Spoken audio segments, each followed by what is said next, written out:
à tous, je suis ravie de vous retrouver aujourd'hui pour une nouvelle vidéo et aujourd'hui je vais vous présenter ma pile à lire pour le mois de la fantaisie.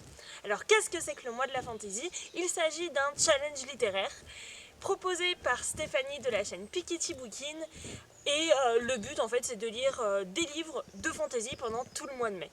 Alors fantaisie oblige, j'ai décidé de porter une de mes robes médiévales aujourd'hui.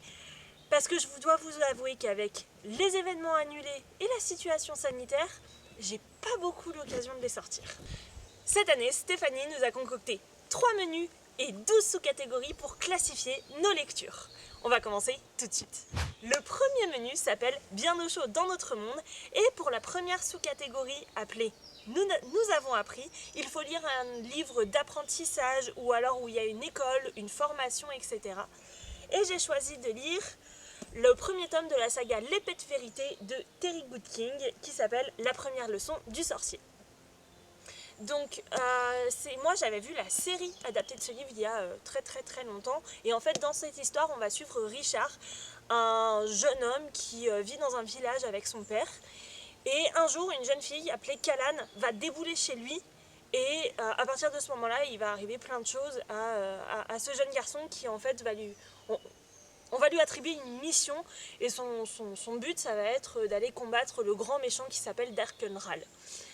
Donc mon résumé est très court, j'ai très hâte de lire ce livre, ça fait des années qu'il est dans ma pile à lire et j'espère vraiment pouvoir me le sortir pendant ce challenge. La deuxième sous-catégorie s'appelle Nous avons vécu de longues aventures et il faut lire un livre appartenant à une saga littéraire et j'ai choisi de lire le premier tome des Brumes de Cendrelune écrite par Georgia Caldera et publié ici chez J'ai lu.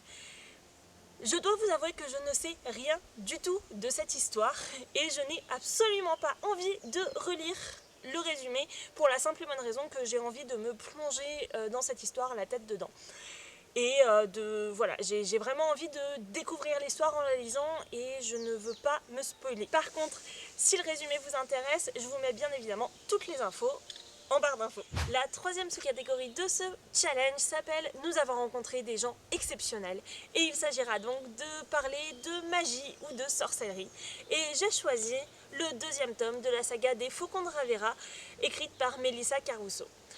Donc c'est actuellement ma lecture en cours et dans cette saga on va suivre l'histoire d'Amalia, la fille de la comtesse du royaume de Ravera qui va se retrouver un jour accidentellement liée à une sorcière de feu.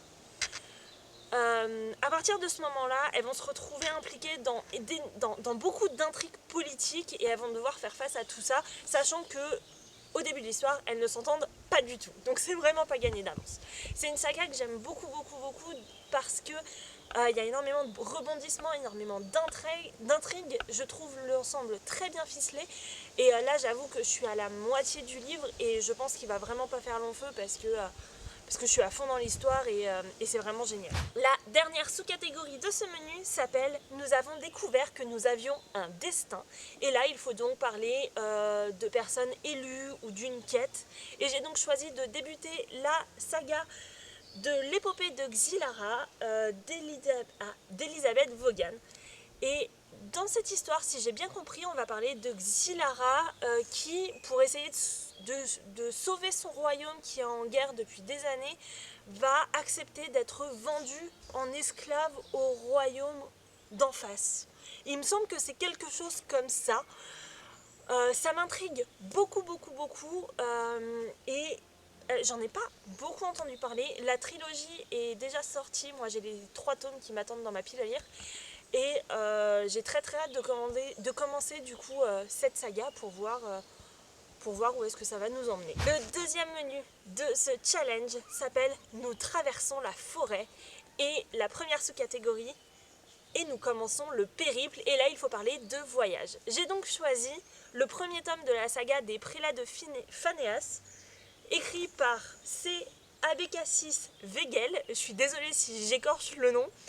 Et dans cette histoire, on va suivre, je sais plus, 1 ou 2 ou 3 personnages qui vont se retrouver dans le royaume de Phanéas et qui vont devoir partir à la recherche des prélats de Phanéas pour rentrer chez eux.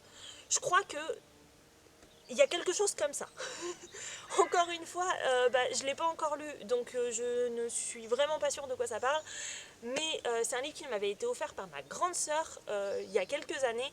Et le mois de la fantaisie est vraiment l'occasion rêvée pour le sortir enfin de ma pile à lire. La deuxième sous-catégorie s'appelle À la rencontre des autres. Et là, il faut trouver un livre qui parle du petit peuple.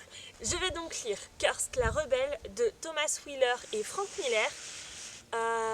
Et il s'agit ici d'une réécriture de la légende arthurienne où en fait c'est pas le roi Arthur qui détient Excalibur mais Nimue, autrement appelée la Dame du Lac. Il y a une série qui est sortie sur Netflix inspirée de ce premier tome que j'ai vu et que j'ai beaucoup aimé et j'ai vraiment envie de découvrir l'histoire. Par contre j'ai un peu peur parce qu'il n'est pas très très bien noté sur les réseaux littéraires et en plus c'est un livre graphique et je ne lis pas de livres graphiques habituellement, donc bon, je vais le tenter, on va voir où ça va m'emmener. La troisième sous-catégorie s'appelle Une partie à cloche-pied, et là il faut se lancer un défi. Par exemple, lire un livre en anglais, et dans mon cas ça va être de lire un livre graphique, comme j'ai dit que j'en lisais pas. Et là il s'agit d'Il était une fois de Claudine Glo et Lawrence Rasson. Et dans cette histoire, on va découvrir un petit peu 4 fées, l'histoire de 4 fées, dont par exemple l'effet Morgane et l'effet Viviane de la légende arthurienne. Donc je sais que les illustrations sont très très belles, ce livre ça doit faire 5 ans qu'il est dans ma pile à lire, donc il est grand temps de le sortir et j'ai hâte de le découvrir. Le dernier thème de ce menu s'appelle la faim en la survolant et il faut donc parler de créatures volantes. Et pour ce faire, j'ai choisi un des grands classiques de la littérature fantasy, à savoir le tome 1 de l'intégrale du Trône de Fer, écrite par George R.R. Martin. Je ne vous ferai pas l'affront de vous faire un résumé de Game of Thrones. Je vous dirai juste que ça fait très longtemps qu'il est dans ma pile à lire. J'ai très très peur de le commencer parce que je ne sais pas du tout dans quoi je m'engage. J'ai aussi très très hâte de lire et on verra bien ce que ça va donner. On termine maintenant avec le dernier menu qui s'appelle Vers d'autres contrées. Et la première sous-catégorie s'appelle Pour y trouver l'amour. Il faut donc trouver une fantaisie avec une romance dedans. J'ai choisi Les Saisons de la Tempête, écrite par Ellie Cassimano et publiée chez De Saxus. Dans cette histoire, on va suivre Jack, qui est la personnification de l'hiver. En effet, on se retrouve dans un monde où chaque saison a une personne qui le représente en fait, et pour passer d'une saison à l'autre, la saison d'après doit tuer la saison d'avant. Par exemple, le printemps va devoir tuer l'hiver et ainsi de suite. Sauf que voilà, Jack va tomber amoureux de la personnification du printemps. Alors, j'ai hâte, mais en même temps j'ai très peur de lire ce livre pour 2 raisons. La première, c'est que je l'ai déjà commencé en fait à sa sortie et que j'ai pas trop accroché. Je me suis arrêtée à la page 45 je crois et j'ai eu du mal à rentrer dans l'univers, donc je l'ai mis un peu de côté à ce moment-là. Je vais reprendre ma lecture, mais c'est vrai que j'ai un petit peu peur du coup vu mon précédent échec. Et la deuxième raison, c'est que j'ai vu des commentaires sur cette histoire assez mitigés, donc je sais pas trop quoi en penser. Je vous ferai un retour sur mon avis du livre une fois que je l'aurai lu, soit ici, soit sur Instagram, parce que voilà, ça m'intrigue, mais bon, je sais pas trop quoi en penser encore. La prochaine sous-catégorie s'appelle Pour y trouver un apprenti et il faut lire un livre jeunesse. Et j'ai choisi de relire le tome 1 de la saga À la croisée des mondes, qui s'appelle Les Royaumes du Nord, écrite par Philippe Pullman. Alors je dis bien relire car j'ai déjà lu cette histoire quand j'avais entre 10 et 12 ans je crois, et j'avais adoré toute la saga à cette époque. Donc il y a un livre, il y a un film qui est sorti, il y a une série qui est sortie également sur OCS que je n'ai pas vue. J'attends vraiment de faire ma relecture de cette histoire. Dans cette saga, on va suivre Lyra, une jeune fille qui vit dans un orphelinat depuis la mort de ses parents. Et c'est une jeune fille qui est très très curieuse, hein.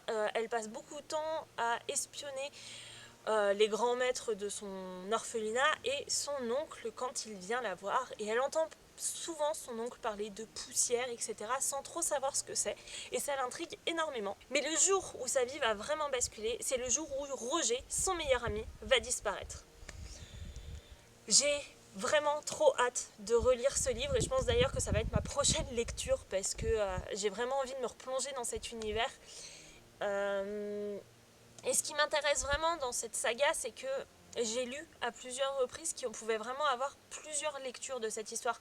On peut le lire étant enfant, comme je l'ai fait quand j'avais 10-12 ans, et avoir une lecture plus ou moins complète de l'ouvrage, mais on peut le lire aussi en étant adulte et en comprenant différemment les choses. Et c'est vraiment ça que j'ai envie d'explorer dans cette relecture, donc j'ai très très hâte. L'avant-dernière sous-catégorie s'appelle Se laisser porter et il faut soit faire une lecture commune, soit lire un livre qui a été choisi par quelqu'un d'autre. Et alors pour moi c'était assez facile parce que cette année je fais un autre challenge en parallèle. En fait j'ai demandé au tout début de l'année à mon entourage de me choisir 12 livres à lire cette année. Et il s'avère qu'il y a un livre qui en particulier qui correspond totalement au challenge. Et il s'agit du grand, de l'unique Seigneur des Anneaux, écrit par J.R.R. Tolkien. Alors je ne vais pas vous faire l'affront de vous faire un résumé du Seigneur des Anneaux. C'est juste que là, il s'agit de la dernière traduction sortie en 2017. Et là, du coup, mon but du challenge, c'est de lire soit le deuxième tome, soit le tome 2 et 3 de la saga. Enfin, de les relire dans leur nouvelle traduction. J'ai déjà lu le premier tome, j'avais peur d'être déboussolée par les noms des personnages qui ont changé entre la première version traduite et la version du film et celle-là. Et en fait, je trouve qu'on passe assez facilement au-delà et que ça n'enlève pas à la qualité de l'histoire et à la compréhension de l'histoire. Donc voilà, j'ai très très hâte de me relire le tome 2 de la saga du Seigneur des Anneaux. La dernière sous-catégorie s'appelle Découvrir une nouvelle ville et il faut lire un livre d'urban fantasy. J'ai choisi le tome 3 de la saga Dark Elements, écrite par Jennifer L. Armentrout, qui sortira, je crois, au milieu du mois de mai. Et dans cette histoire, on va suivre Leila, qui est une jeune lycéenne, mi-humaine, mi-gargouille. Sauf que voilà, du fait de son sang et de ses descendants, enfin de ses ascendants, on va dire, elle a des pouvoirs et l'un d'eux consiste à dévorer les âmes des gens par un simple baiser. Ce qui peut être très utile, hein, mais ça empêche toute relation amoureuse. J'avais beaucoup aimé le tome 1 et le tome 2 que j'ai lu en début d'année et j'ai très très hâte de découvrir le troisième et dernier tome de cette saga. On a enfin terminé avec ma pile à lire. Je remercie mon petit frère qui est derrière et qui commence à avoir très très froid parce que je vous avoue qu'il fait nuit, qu'il fait pas super chaud et qu'il a bien voulu m'aider à tourner ce soir. Je sais pas encore si je ferai le bilan du challenge sur ma chaîne YouTube ou sur mon compte Instagram que vous retrouvez en barre d'infos. Je vous remercie beaucoup d'avoir regardé cette nouvelle vidéo et je vous dis à très très bientôt sur ma chaîne. Salut!